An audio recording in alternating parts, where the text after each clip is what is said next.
Welcome into Jets Nation Radio. I'm Angus Hout. Before we get going on today's episode, first of all, just make sure you like and subscribe. Helps us out a whole lot. Check out jetsnation.ca and all of our social medias. And while you're at it, be sure to check out Betway to check out the latest Jets game day odds and bet on the NHL. Today, joined by Sam Brownell and Ray Howe. How's it going there, guys? It's going great.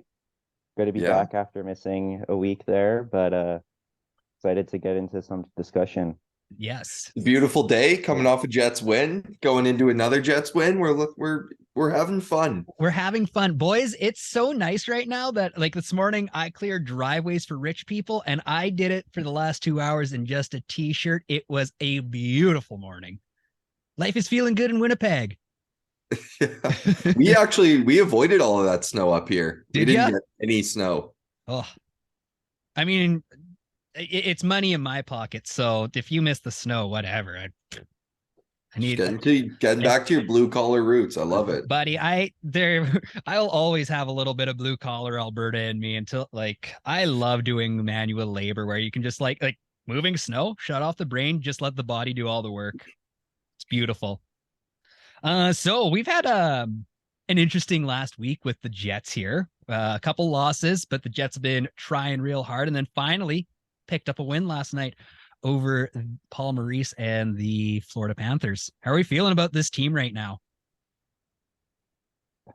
I mean, we're going in the right direction, starting to play a bit better, even if there are games like that wild game where we didn't get a lot of bounces. But still don't love it. Yeah, it's like they're playing the right style of hockey. You're just not getting the results. And it's just like you feel like you want them to win more games than they are, but like they're going in the right direction to being better, but they got to keep to this path and not swoop into these old kind of February habits.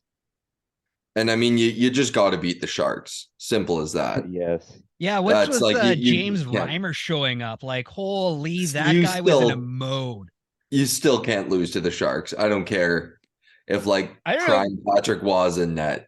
You got to beat that team. Is atrocious. It's awful. They had in the next night against Colorado, they had 0.02 expected goals in the first period. Brutal. Yeah. And just like how it ended too, like with like seconds in the period too to concede it, and then they just come out flat in overtime. It's like they were just like really hanging on and just they can't hold on to leads. Well, and they have, it's just evaporated. I also think we need to talk about Bones stacking the bottom six with defensive players and then having Wheeler, Dubois, Pionk, and Morrissey out there for the 6-on-5 with Lowry. Lowry makes sense, but that was absolutely absurd. And then Wheeler ices it and he doesn't call a timeout, and then they go and score. Yeah.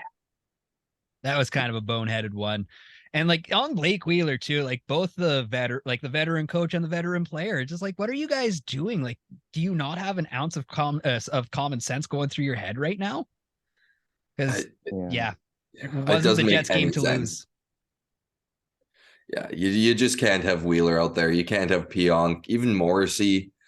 Like, get Dylan. Yeah, get out there. Yeah. It was the most boneheaded move possible. Well, that was coaching. Yeah, 99%. Yeah, I'll admit that. Like, I'll agree with that. But it's like this team isn't going to win any sort of hardware at this point. So why are we still trying to pump up their numbers? Like, get those defensive guys out. And like, I totally agree with you guys. All you gotta do is get to the playoffs. The West is kind of weak. It's real weak. Holy, I could see the Jets. Like, all we need is Hellebuyck to kind of right the ship, which I think he's going to. Yeah. And I could see the Jets going on a bit of a run. Like, all you got to do is get in, and you never know what's going to happen. Yeah, well, that's exactly it. And I mean, like, the Flames are 6 points back of the Jets right now, and just playing awful hockey, minus the 2 wins they had earlier this week. And Nashville, it's like, you can't count anyone out, but their odds just aren't that good. I mean, ultimately the Jets hold their own destiny. Yeah. You win a handful of games you get into the playoffs, you're likely not going to make it. So they need to get through these next 3 games, this really tough 3-game stretch, and then it should get a bit easier. But the last time the Jets took on a big ugly stretch like this, they owned it and they were down how many players? I mean, the last time they played Boston, they, what was it? I was a 3-2 game. Yeah, it was a really close one. Yeah. So it's just like, this team has it in them to be great. It just, I don't know why everyone's like, I understand why people are doubting them. It's just, this is the time for the Jets to do it. It was a long winter. Spring is here. Mind you, if Morrissey's out for a while, it's not going to be good. No, not at all. It's going to be bad. See more Pionk. So yeah, that definitely is even worse than too. Maybe it's if they have to put Morrissey on IR, do they call up Villy? Yes. 100%. I hope so. I would put Villy on the first power play over Pionk probably. Yeah. This might be a hot take. I'd almost even have Logan Stanley on the first power play over Pionk just to have that shot up top. But ultimately, I'd probably, of the D that are up there now, I'd probably even say like Nate Schmidt. I've always liked, he shoots a very tippable puck. Mm-hmm. Actually, Copa Bianco's got a hell of a shot too. He does, man. I'm still mad that we haven't seen any Kyle Capobianco since that last time we saw him play. That was a little surprising. I wouldn't be shocked if we saw him tonight.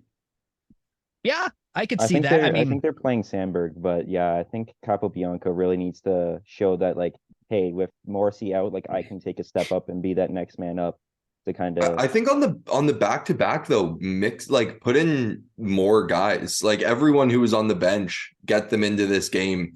Take out guys who just played a hard-fought game last night. I hate that teams don't do that more. Like you switch goalies on a back-to-back, switch up the players, get the guys in the press box in there. Unless everyone plays an unbelievable game and is perfectly ready to go, like shift things around a little bit, get some fresh legs out there.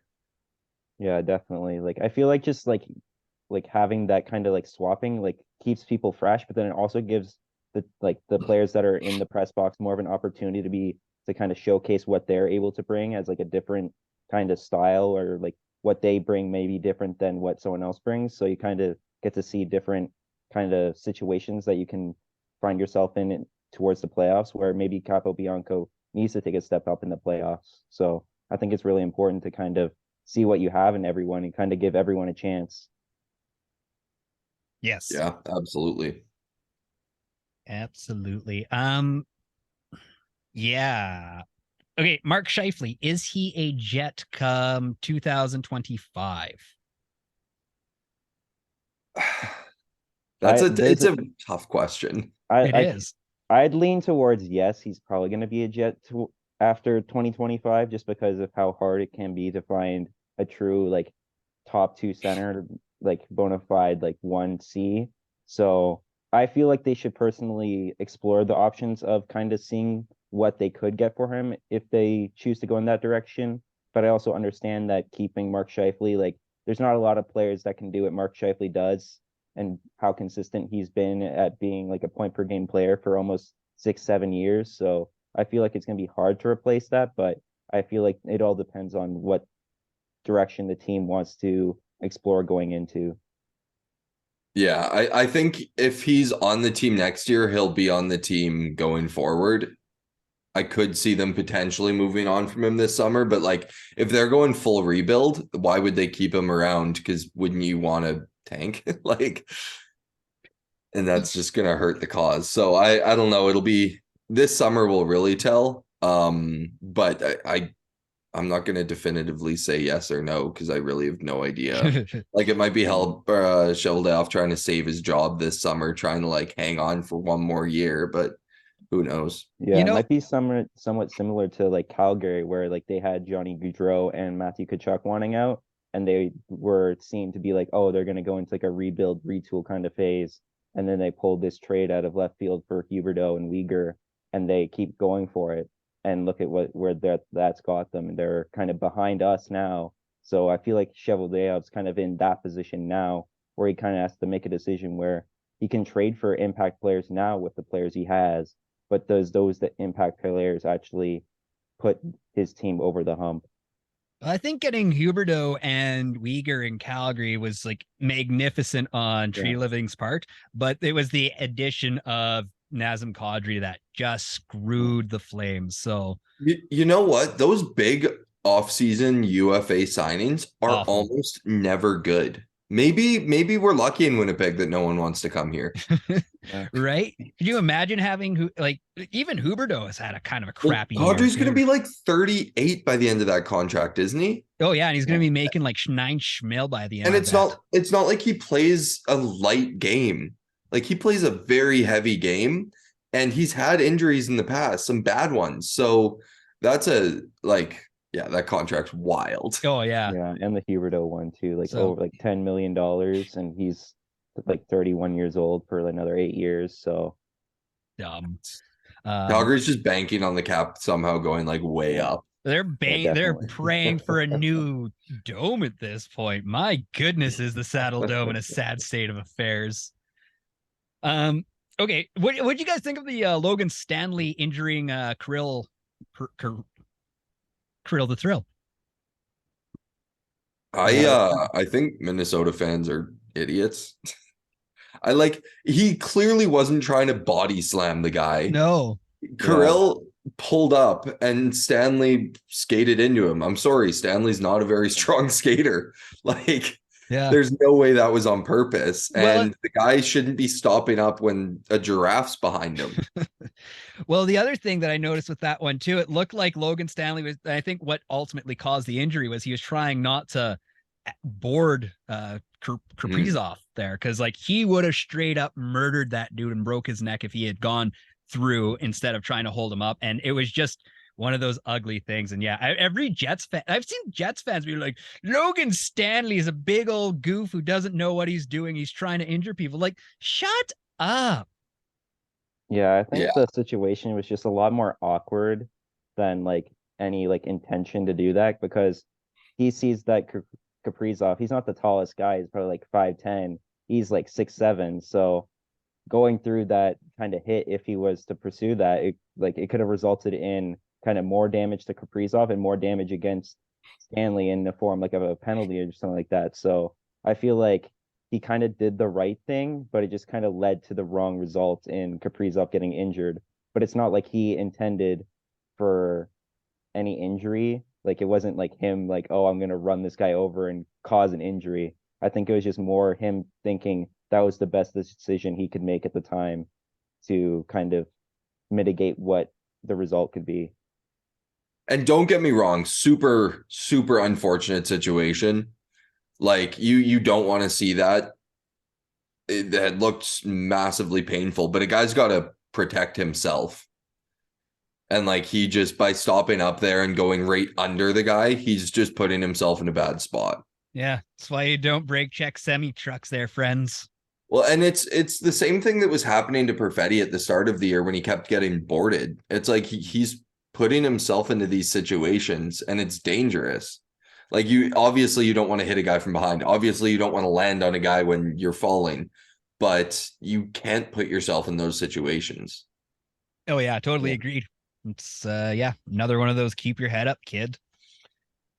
And all the Minnesota fans, I was looking through on Twitter on like the reposts of the video or whatever, Minnesota fans being like, oh, when we play them at the end of the year, like Reeves is going to end Stanley's career, and like if Stanley's not in the game, then 44 and 81 better watch out. It's like, Jesus Christ, calm down. Yeah, but like it was a freak accident. It's not like it was a massive boarding from behind, you idiots. Yes. Well, I'm going to throw the shades on and just say everyone, like, there's just so many mouth breather hockey fans out there. My goodness. And it's just as soon as something goes wrong, it's like the most ignorant comments you have ever heard from like anyone that's half competent. And you're just like, how can you think this way? I just tired of just dummies on Twitter because, it's ugly out there, friends.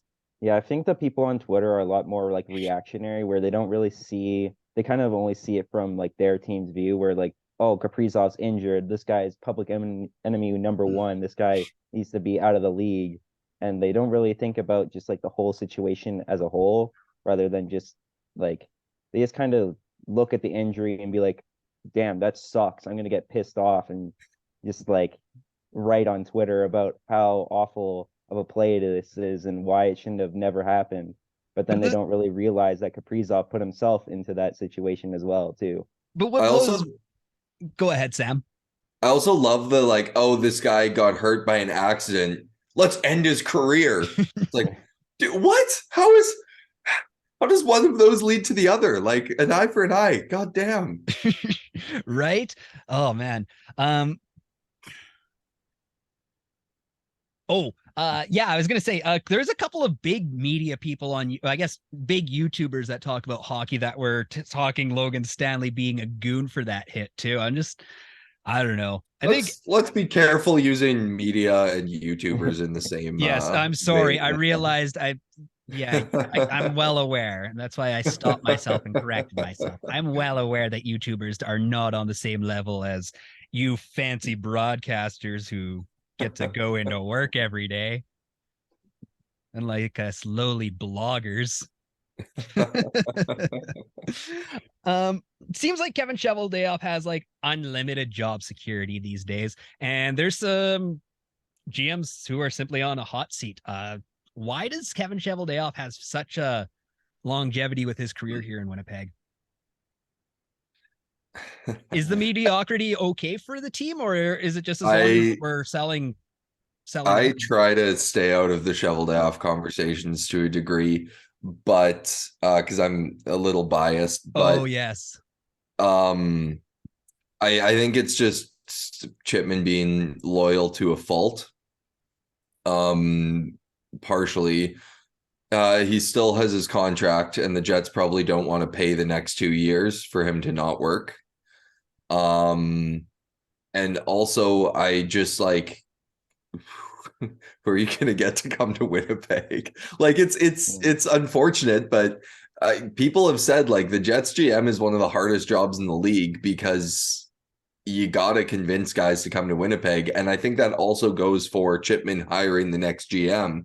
You got to find someone that's willing to, like, Chevy's from Saskatchewan somewhere. Like he's down to come to Winnipeg, but not everyone's going to be. And it's a shame that Trotz went to Nashville and didn't come to, like, he could have been a great next GM in Winnipeg. You promote Chevy to like hockey ops or something, whatever, put a label on it and make Trotz the GM. But I think time will tell. Like there's got to be a tipping point you have to figure where if this all goes to shit in the next like 4 months or even the next like 8 or 9 months, you have to figure that we're going to see some changes up top, but we haven't yet. I mean, with Maurice got probably an extra year that he shouldn't have, and who knows once it comes to Chevy. Yeah, I think that just like the loyalty and just kind of like not being it, like they probably don't like the people that they would want to bring in as GM might not want to even come there. So they probably just feel like for what Chevy brings, like they can't really bring in someone they feel like would do the job better. But like it's just like the amount of options that they have available just kind of limited, and they just probably just have this trust with him that he can do stuff, but and might not have been be able to perform on that all the time. But I just feel like that leash is just there because he's got them to the playoffs recently, and just the overall direction of the team was going very well up until like this next coming year where the whole direction of the team is up in the air with how it can go. And I feel like that's going to be a pivotal point on what happens with Cheveldayoff. I think Cheveldayoff will get 2 contract extensions with the Winnipeg Jets, one as a general manager and then next on to hockey ops, no matter how that second general managership goes. The only thing that'll stop him is if the Jets somehow crash and burn this year and miss the playoffs, and then crash and burn next year and miss the playoffs. Mark Chipman / any of the owners are earning about $3 million per playoff game because you don't have to play your players for playoff games. So, it's money in their pocket. They want to see, I assume they They're probably just just want to desperately see trying to get, but that's the issue just is 2 playoff games is all they well, need. but that's, oh God, your Yeah, I camera's doing see that that. I'm thing gonna again. stop me right now. That's the issue that Vancouver went through was they were just trying to get those 2 playoff games, and now they're just in a nightmare of cap hell and terrible players, and it's just all over the place. Yeah, I feel like with that, it's just like you don't want like they want to have these playoff games, but then they also have to realize that like if you mortgage your future and kind of like the assets to get yourself there, you're kind of almost jeopardizing your ability to do that into the future. So it's a really hard balancing act between being a playoff like team and also being a team that can do that like foreseeable into the future, and just with all the surrounding UFAs that could possibly be departing, it's really hard to see where the team could be in 2 years, and it's just you don't know what team you're going to have even after next season. That being said, and the whole mortgage in the future thing, I'm so happy they didn't trade Lambert. Yeah. And Oh I'm assuming, man. Ray, you're the happiest of all of us. But Yes, what definitely. he's doing in the dub right now is unreal. Yeah, he's even outperforming Dylan Gunther, who is the ninth or 10th pick in the 2021 draft. And it's just goes to show you that like you can really just bet on someone's skill and kind of upside, and it doesn't really matter where they go. They can slip, they can fall, but if you trust the guy and can turn it around, you can really get rewarded for that. So I've heard from farmer friend, or not farmer friend, but friend of the podcast, Darnell Duff, that the dub is kind of a weaker league than others. Um, is that kind of true? Is the dub kind of like you've got the all-star I teams think and I think it's a top heavy league right Okay. now. Yeah. I don't pay that much attention to it. I think Duffy blew it out of proportion a little bit okay, there, fair enough. just to try and make his point about Bedard. But Yeah. And I know like we're it's still the top junior league in the world. It just is. Well, or I guess the CHL, not necessarily just the dub, but it's I don't think it's like terrible hockey. And you look at these guys and what they're doing, the Bedards, even the Lamberts, like they're still it's still a good show. And it's a lot more like the NHL game than say if you were in Europe or even NCAA. Yeah, I can personally attest to this from being from Ontario. The OHL I would say is pretty similar to the WHL, but I would say it's a lot more high scoring in the sense where goalies are typically doing a lot worse than you would expect. And you could really see this from the World Juniors, where Ben Goudreau was their starting goalie and had a below 890 save percentage in the OHL. So the OHL is pretty good, but I would say the WHL probably is the best junior league in Canada, just due to the fact that they have more like top end players compared to the other ones, and the Q just kind of left behind almost. I do think the dub, it's not as bad as it used to be for this, but like it's a lot more hard nosed than the Yeah. O. The O's a lot more skilled and more open ice, and the dub is I mean you see guys like Brendan Dillon come out of the dub. Like there's Yeah. some beasts that go through that league. So Yeah. so all the Western Canadian Albertans and Saskatchewans. Yeah, we gotta find.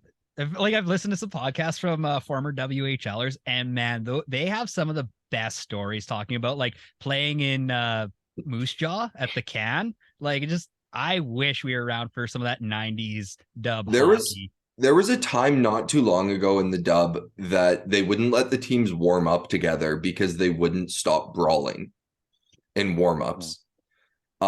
Which is insane because then one team warms up and then waits half an hour while the other team warms up and then you play the game. It's wild, but they just kept having full team brawls in warm-ups. God bless junior hockey. Does Blake Wheeler retire a Jet, or does he go chase a cup?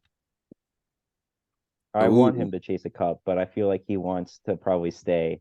So if the price is right, I wouldn't mind having him stay. Oh yeah, like absolutely. I don't get the oh, he's not in NHL, or like let him go chase a cup. And if like, even if he's willing to take a bit less to stay here, like don't give him 6 mil a year, but if he's willing to stay here for 4, I think do it. $4 million for a year. Or would you go 2? 2? You go 2 years on 37-year-old, 38-year-old. Yeah. All right. I'm into it. I like it. This one's more for you, Sam. So sorry for cutting you out on this one, Ray. But Portage Place potentially being bought by True North Sports Entertainment for $34 million plus upgrades. Good move for the city, Sam? I think any economic development's good. The mall is just like desolate. I've lived in Manitoba for 7 years now. I've never once been to that mall except for to walk through it for a hockey game. I've maybe stepped foot in there once in the last like decade and a half. Like I remember going there when I was a kid, going to like the IMAX theater and stuff, but there's just nothing going on there. And if True North is willing to do something with it, I think that's good. And I would ask anyone who says it's a bad thing to tell me why. You should want your city to have that economic development. And if someone's willing to put the money in, then shut up and sit down, in my opinion. Yeah. And True North, like what they did with True North Square, beautiful. And like, I would trust Mark Shipman and the rest of those guys to do whatever they wanted with Portage Mall. With Portage Place. And like for $34 million, that land alone is worth $66 million. It's on a lease. So like, they're not getting really anything out of it, but they are whatever they end up, collecting in. Well, it'll be interesting to see what they do with it, because like it was this big, beautiful mall for when it opened. It's just in it's in a difficult spot. Unfortunately, Winnipeg relies a lot on cars, so there's no parking. But if you make it a development where there is like living spaces, like if you make it nice high-end apartments and then also put shopping spaces in there, I'm sure they'll do a good job of it. I'm sure they're not going to pour all this money into it and then just flub. But we'll definitely see how that goes. Yes, it's going to be a fantastic one. One more about the current Jets. If the Jets end up finishing in a wild card spot, would you guys rather the Jets go through the Pacific teams for the first 2 rounds or the Central teams for the first 2 rounds? Pacific. Probably the Pacific, yeah. I don't want to play anyone. Colorado.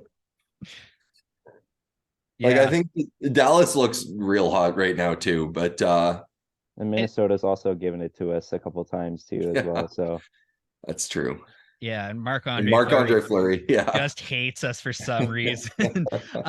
Honestly, like my big thing is like you got to play Vegas in the first round when you go through the Pacific, and Vegas is Vegas, and they, the 3 times the Jets played them this year, they owned us. Where Dallas, it's like, ooh, maybe it's Dallas, and that's not a half bad matchup. I'd watch that for 7 games. Yeah, I think the West is kind of an anyone can beat anyone type of conference right now. Like 7 coin flips, and that's it. Well, you look at the 8 teams that are currently in the playoffs, like the 2 in the wild card, the Jets and the Oilers. I mean, one has Connor Hellebuyck, who can steal you some hockey games, and one has Connor McDavid, who is Connor McDavid. Yeah, well, I'll just remind everyone that 2 Connors are better than just one. So, True. And then, I mean, like the Kings are looking good. They just got a goalie. Vegas, I mean, Jonathan Quick looks like he's solid. Seattle, I don't see making a deep run, if we're being honest. No, but good for them for making it to the playoffs in their Absolutely. second year. Yeah. That's good for a second-year team. And then, like, you got Marc-Andre Fleury in Minnesota. Colorado, once they're healthy, is still Colorado. Dallas is looking like they're pretty stacked. Like, it's not as good as the East, obviously, but that's 8 good hockey teams. Yeah. And then there's like 8 great hockey teams in the East. 6 great hockey teams in the East. That's fair. The Pittsburgh and Islanders. Let's. Oh, is it Pittsburgh? I couldn't have told. They're the 2 teams sitting in the wild card spots right now. Florida's 3 points back of both of them. Yeah, good. Means I don't have to go down to Florida to go fight a gator. And Boston clinched yesterday. Quarter of it, like a little less than a quarter of a season left, but yes, they clinched Insane. yesterday. Stupid. Could you like do you think they're going to be one of those teams that just goes out early, or are they going to juggernaut this? No, I think they're pretty loaded. When's Hall supposed to be back? I think he like right after the season ends. Like he's going to roll up for basically they're going to Kucherov this because I don't know what their cap situation is. Yeah. Yeah, I don't think they would be able to afford to bring him back, and I think that's why they probably got Bertuzzi as well. So yeah. Is I have Taylor a Hall question going to be for a you fourth guys. liner? Maybe. I have a question for you guys about the Jets lineup though. Once everyone's back and healthy, is Nemesnikov your third line center? Yes. no. Oh, why? No, Why? Yes, Angus. Why? Yes. I mean, the guy wins faceoffs, and like just compared to Adam Lowry, I'll slide Lowry down to the fourth line if I gotta. But like Nemestikov has proven to me that it's like this guy's here. I have a very kind of like not more balanced, but just kind of spreading out the offense. And I'd probably have Nemestikov as the second line center, even though it might be more elevated than Even with Dubois back? So yeah, I was gonna say. So where are you putting Doobie? I'm putting Dubois on the third line, or just kind of like rotating it, just like I don't. I disagree with that. Yeah, I thought you were gonna say no. He should be on the wing on the third line. It's very kind of like unorthodox and kind of definitely probably wouldn't happen, but it's just kind of spreading out the offense more to three lines than to just have it on two lines because I think having Nemesnikov as your third line center does that because he's better offensively than Lowry is. Yeah. I don't say that like it's gonna happen, but it's just like I feel like having a way where you have Nemestikov getting more time because as we seen like last game, he got 3 points with this elevated role with Dubois being out and having Lowry injured. Like he's just shown that whenever he needs to step up, he's there and he's gonna be effective. So I feel like giving him more ice time isn't gonna take away from what he's able to do. What about having him on the wing?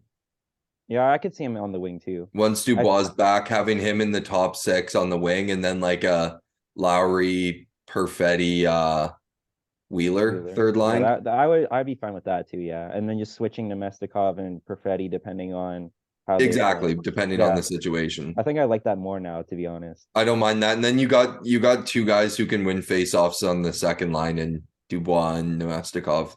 Yeah. I mean, if Nemestikov's a right shot too, so doesn't that really help the Jets out on certain faceoff dots? Yeah. I mean, like without a doubt, yeah. I don't think he's right-handed, but I also don't think he's right-handed. But if he is, for some reason, thought he was a right shot. I just had that locked in my noggin.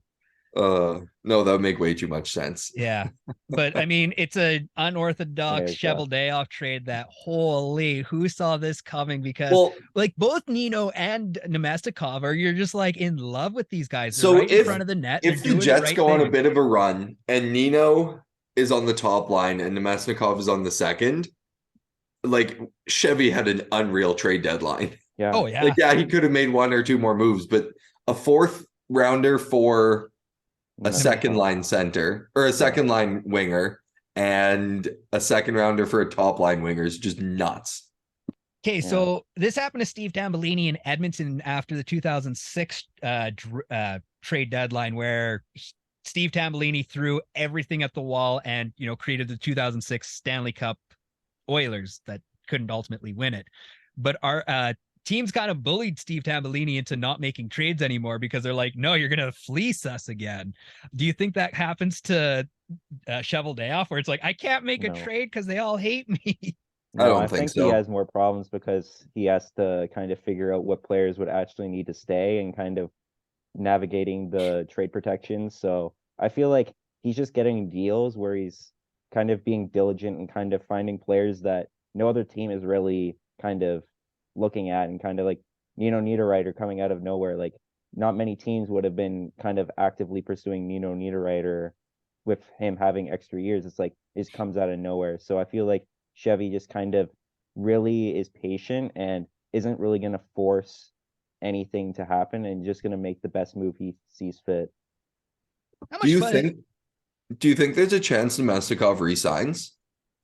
I want him to resign, but I don't think he resigns. He waived his no move to come here. Yeah. But I mean, like he had a chance to a potential Stanley Cup playoff team, which I mean, Jets most likely will be. Like, But the Sharks weren't going to eat that. So I feel like he would have gone somewhere else had he not done that. I mean, wasn't he? He was an 11 o'clock. I guess he was traded about 11 a.m. So Yeah. I don't know. Like if the guy comes up, the guy comes up. Like I don't even think he got to San Jose. Like they were probably Yeah, he waiting to stayed in trade him. Tampa, so Yeah. So I don't know. Like where else? Who else would have necessarily? I mean, wanted there's 16 playoff teams. Yeah, well, they're all stupid because they're like, ooh, Timo Meyer. And Nemestikov was only 1.25, right? Oh, dirt 'Cause, cheap. Tampa ate half his cap. Yeah. except the whole saga of basically Easymont around that, so it kind of makes it a little bit more sad. But he could be a potential Stanley Cup winner too. So, Yeah. you know, we gotta be cheering on our boyfriend who is loved by Well, we're New playing Mexico. him tonight, so he's kind of an enemy right now. Yeah. Well, you know, I hate it, but yeah. I hate it, but Tampa's gonna lose to Toronto. Yeah. They You're are. right. It depends on their goalies. True. all That gonna is run the true. goalies. Vasilevsky could dominate, and it's Matt Murray, so you never know. Didn't Matt Murray win a Stanley Cup though? He's won And 2. how long ago is that? He also let in 3 goals on 15 shots last night. Yeah, and Connor Hellebuyck let 3 goals in on 9 shots earlier this week. So We're not talking about that. I've been working lots. I've missed most of the games. I forgot that happened. Yeah, I was pretty sad there the other night. And I want to like, and it sucks because you want to blame Connor Hellebuyck, but again, like these people on Twitter, oh, look how bad he is. I've been telling y'all for years how bad Connor Hellebuyck is. It's like he's had 3 bad games. Like, get off I've your gotten horse into and actual look at arguments with people about that. I have a friend who thinks he's terrible. Oh, And I'm like, Yeah. you're a complete idiot. It's the dumbest take ever. It's a hill that no one should die on. He had a couple bad games, and anyone who Bronx cheered him should be kicked out of that rink. You know what? No, for life. You know what? The 3 goals on 9 shots is uncharacteristic. And yes, he should hear about that every now and then. I know he's been a fantastic goalie. Absolutely not. I would have been all over. He has the amount that this team has left about to dry over the last 2 years. No wonder no one wants to come to Winnipeg. Like, are you kidding me? He's been our best player by far for the last half decade. And you're gonna boo him when he has one bad night? Fuck off. Yeah. He's had a rough 2 months here. That was the combination of it. Months. It has been look at from January 15th to up until the other day, he's been pretty bad. There was a stretch where he's also not getting any goal support for most of that time. No, most of those games would have been like 1 goal, like the Jets scoring like 1 goal and just like Yeah, and I'm well aware of that, but he's just hasn't been up to his usual self. Like he had a 5-game streak where it was sub 900. Like he did have a bad stretch. Don't get me wrong, but you don't run him out of town for we're not gonna 5 run him bad out of games. town. You just, sometimes some guy's having a bad game. Sometimes you got to let him know. And then it's like, whatever. We're fine with Connor Hellebuyck. Just if you're in Winnipeg and you see Connor Hellebuyck out and about, you shine his goddamn shoes. Oh, and absolutely. You say, please don't leave us ever. Because without Connor Hellebuyck, we are getting Connor Bedard this year. Oh, 100%. We're getting draft picks left, right, and center because we'd be an awful team. I mean, it's the same. Look at the Montreal Canadiens once Carey Price got out of town. Ugly. Beyond ugly. Yeah. Winnipeg's going to be the back up the goddamn Brinks truck. If you're going to try and retool instead of rebuild, Connor Hellebuyck is the person you need to do that around. Yeah. I think the main issue with Hellebuyck though too is with him like struggling in that stretch. I don't think it's fully on him. Is kind of just like the whole team struggling. So kind of to pin it on one person for struggling, it's kind of like, oh, you're doing bad, but then you can point at like 5 other players on the team that also aren't playing good too. So it's like, why do you point out your MVP for like the past like 4 or 5 years? Also, if you look at that stretch, it's not like he's like an 800 save percentage. It's high 800s. He is like barely below the NHL average during that stretch. It's just the rest of our team's so bad, and he normally hides those flaws. Yeah, when Hellebuyck isn't on his game, it kind of exposes kind of the whole team for kind of like I feel like Hellebuyck really elevates a lot of the players beyond what you kind of expect them. So when he doesn't perform good, it kind of reflects on the whole team. So And it's not like the Jets are losing 8-7. They're Yeah. losing like 3-1. Guess what? You need to score more goals. Yes, I'm well aware that the whole team sucked during the last 2 months. It's just it eventually got to the point where Connor Hellebuyck sucked for a good chunk of that, and we were very annoyed at the team. Look at how the team has responded since the like. I guess they were playing well before that. Never mind. I redact that last statement. Either way, I hate that you two bully me when I'm definitely correct about things. You're absolutely wrong. Oh, Podcast is over. Go use Betway or whatever. Start with the sponsor. it is Betway, so hold good. on. Please, Betway, don't give up on us. We need to be sure to check out Betway to check out the latest Jets game day odds and bet on the NHL. Yeah, I usually have articles going out about Betway and games that are happening, but I had to work a real job today because I got to make money sometimes, pay those bills. So be able to afford Betway. Yeah, well, it's real stingy these days, so not even betting money gets used. But we'll talk about that another time. This is just poor Angus, the year of poor Angus. You guys, we got a couple more games before the end, or before next week. So we've got, oh man, it's the ugly week. Tampa It's Bay, a tough stretch. Yeah, Tampa Bay, Carolina, Boston, and Nashville, and then St. Louis. We got 5 games in the next 7 days, boys. In 5 different cities. In 5 different cities. Yeah. Who the hell decides that you go from Carolina to Winnipeg to Nashville? So dumb. Yeah, that's really dumb. Yeah, this is a rough stretch, and so I'm gonna say we're losing tonight. Against I just think the team's too beat up coming off a back-to-back. I know the Lightning played yesterday too, but I also don't agree with Hellebuyck playing if that's where it goes. I think you hold him out, get guys healthy for Carolina. I think we're gonna I'd be happy with 2-2 this week. I think they're going 2-1-1. I'd be very happy with that.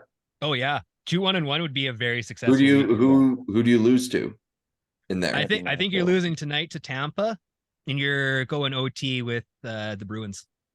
Okay. I think the Jets are they're going to be ready for that team no matter what the lineup looks like. The Jets are ready to go. Yeah, and I feel like the Nashville game is also really important as well at the end of the week, where if the Jets lose like all 3 games and Nashville has somewhat decent success and Nashville's able to beat the Jets, like the playoff race could be within like 2 points. So I feel like every single game here in this stretch is very important. Well, we've got 2 games against Nashville between now and the end of the season. Yeah. Those games and the Calgary game. Those are going to be the biggest 3, unless Calgary's totally shit the bed by that point, and then it's like, well, classic Calgary. Let's all laugh Anaheim, at them. So yeah.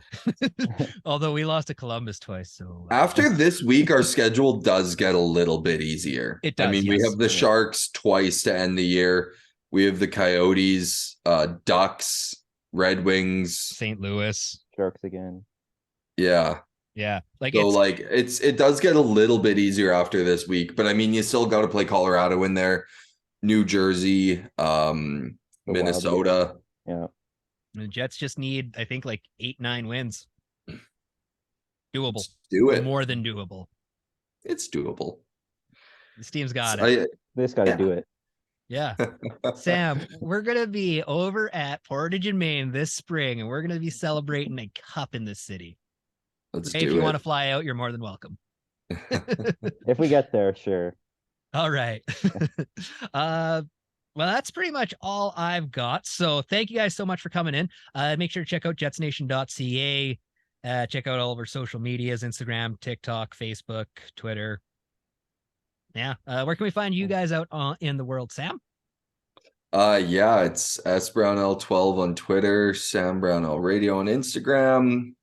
That's about it. Do you want us to listen to your radio show? Oh yeah, 730ckdm.com. That too, I guess. Yeah.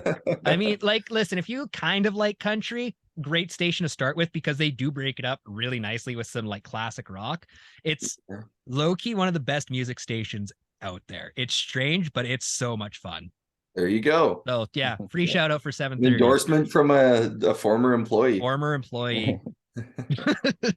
That's where we'll leave that. Ray, hey, this station was kind of the birthplace of this podcast.